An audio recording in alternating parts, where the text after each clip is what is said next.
Good morning friends, स्वागत है आप सबका एसएससी ड्रीम जॉब पर। दोस्तों आज की वीडियो में डिस्कस करेंगे 14 मई 2020 के करंट अफेयर्स के क्वेश्चंस को। दोस्तों अगर आप एसएससी, आरआरबी, आरपीएससी या रीट एनटीपीसी के एग्जाम्स की तैयारी कर रहे हैं तो प्लीज़ चैनल को सब्सक्राइब कर लीजिए और बेल आइकन प्रेस कर दीजिए ताकि आपको वीडियोज़ मिलते रहें। चलिए फर्स्ट क्वेश्चन पर मूव करते हैं। दोस्तों आज की करंट अफेयर्स का पहला क्वेश्चन अपन लोग देख रहे हैं। ठीक है, फर्स्ट क्वेश्चन है, भारत की पहली स्वदेशी मशीन जो पीपीई किट बनाएगी, ये किस कंपनी के द्वारा बनाई गई है? तो दोस्तों करेक्ट आंसर है इसका मैक पावर। मैक पावर एक गुजरात बेस्ड कंपनी है जिसने रिसेंटली अभी एक इंडिया की पहली स्वदेशी मशीन बनाई है जो पीपीई किट सिलने का काम करेगी। ठीक है, तो मैक पावर इसका करेक्ट आंसर हो जाएगा। गुजरात बेस्ड ये कंपनी है। ठीक है, चलिए अगले प्रश्न पर चलेंगे। अगला प्रश्न, किस देश ने रविंद्रनाथ टैगोर के जन्म दिवस पर तेल अवीव सड़क का नाम बदलकर टैगोर स्ट्रीट रखा है? जी हाँ दोस्तों, अभी हाल ही में रविंद्रनाथ टैगोर की 159वीं वर्षगांठ या उनका बर्थडे मनाया गया है। ठीक है, तो इसके उपलक्ष्य में इज़राइल ने, करेक्ट आंसर ऑप्शन बी है, इज़राइल ने अपने यहाँ पर एक सड़क का नाम बदल करके उसका नाम टैगोर स्ट्रीट रख दिया है। टैगोर स्ट्रीट के नाम से उसको अब जाना जाएगा। तो ये काफ़ी भारत के लिए भी गौरव की बात है और यहाँ पे दिख रहा है कि इज़राइल ने किस तरीके से रविंद्रनाथ टैगोर को सम्मान दिया है। ठीक है, तो करेक्ट आंसर ऑप्शन बी हो जाएगा, इज़राइल। ठीक है, चलिए अगले प्रश्न पे चलते हैं। अगला प्रश्न, दोस्तों अगला प्रश्न है, किस देश ने हाल ही में आयोजित FIDA FIDE-Chess.com online Nations cup जीता है? तो दोस्तों करेक्ट आंसर ऑप्शन ए है, चाइना। चाइना ने अभी रिसेंटली FIDE-Chess.com ऑनलाइन नेशंस जो कप हुआ था उसको जीत लिया है। उन्होंने अमेरिका को हराया है और पहले स्थान पे चाइना रहा है, चाइना ने इसको जीत लिया। ठीक है, चलिए अगले प्रश्न पे चलते हैं।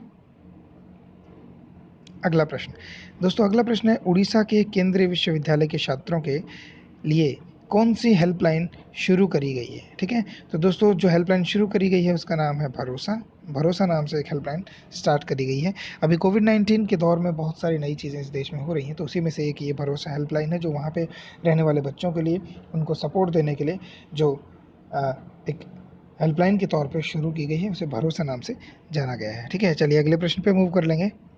अगला प्रश्न है, देखिए दोस्तों अगला प्रश्न है, सीबीएसई का नया प्रमुख किसे बनाया गया है?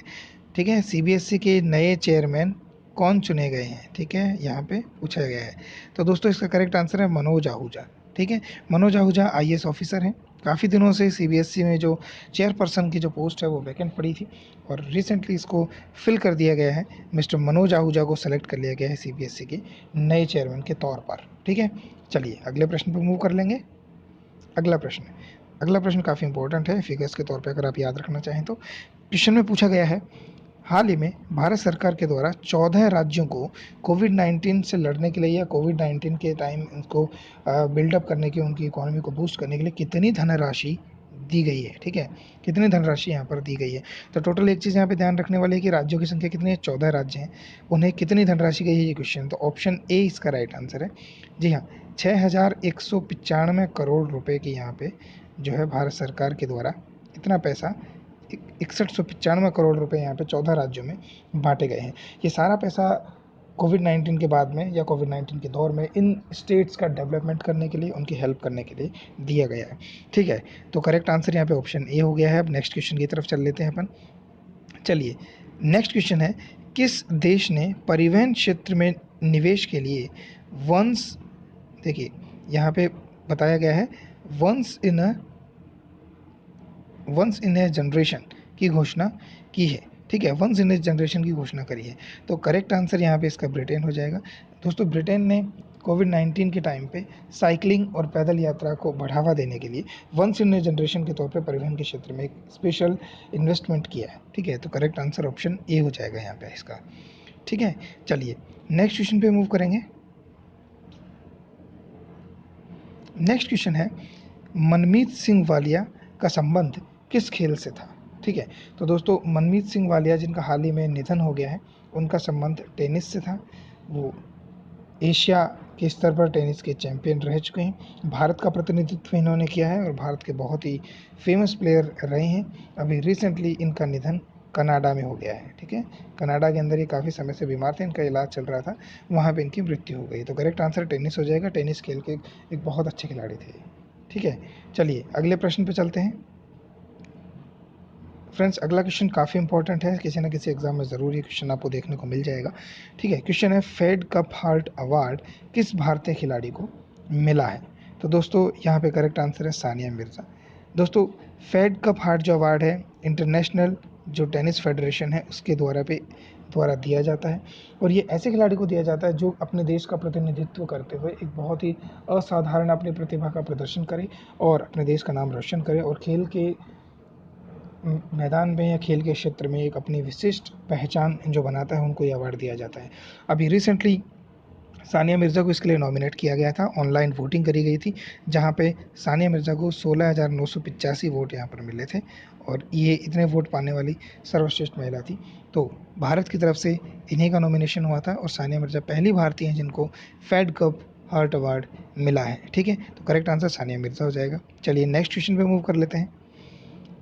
Next question again an important question, निम्न में से किसे हाल ही में जीआई टैग मिला है? ऑप्शन सोहराई खोवर, तेल या रुमाल, कश्मीरी केसर या फिर उपयुक्त सभी। दोस्तों करेक्ट आंसर उपयुक्त सभी है। ठीक है, पहले फर्स्ट ऑप्शन देख लेते हैं। सोहराई खोवर जो है एक झारखंड की पेंटिंग की एक शैली है। ठीक है, झारखंड का ये एक पेंटिंग की शैली है, तो झारखंड से बिलोंग करता है। तेल या रुमाल एक तेलंगाना का, यहाँ पे तेलंगाना जो है आपका तेलंगाना की एक पेंटिंग आर्ट है। ठीक है, और कश्मीरी केसर है जो कश्मीर में पैदा होता है। केसर आप जानते हैं एक आयुर्वेदिक औषधि के तौर पे भी काम में आता है।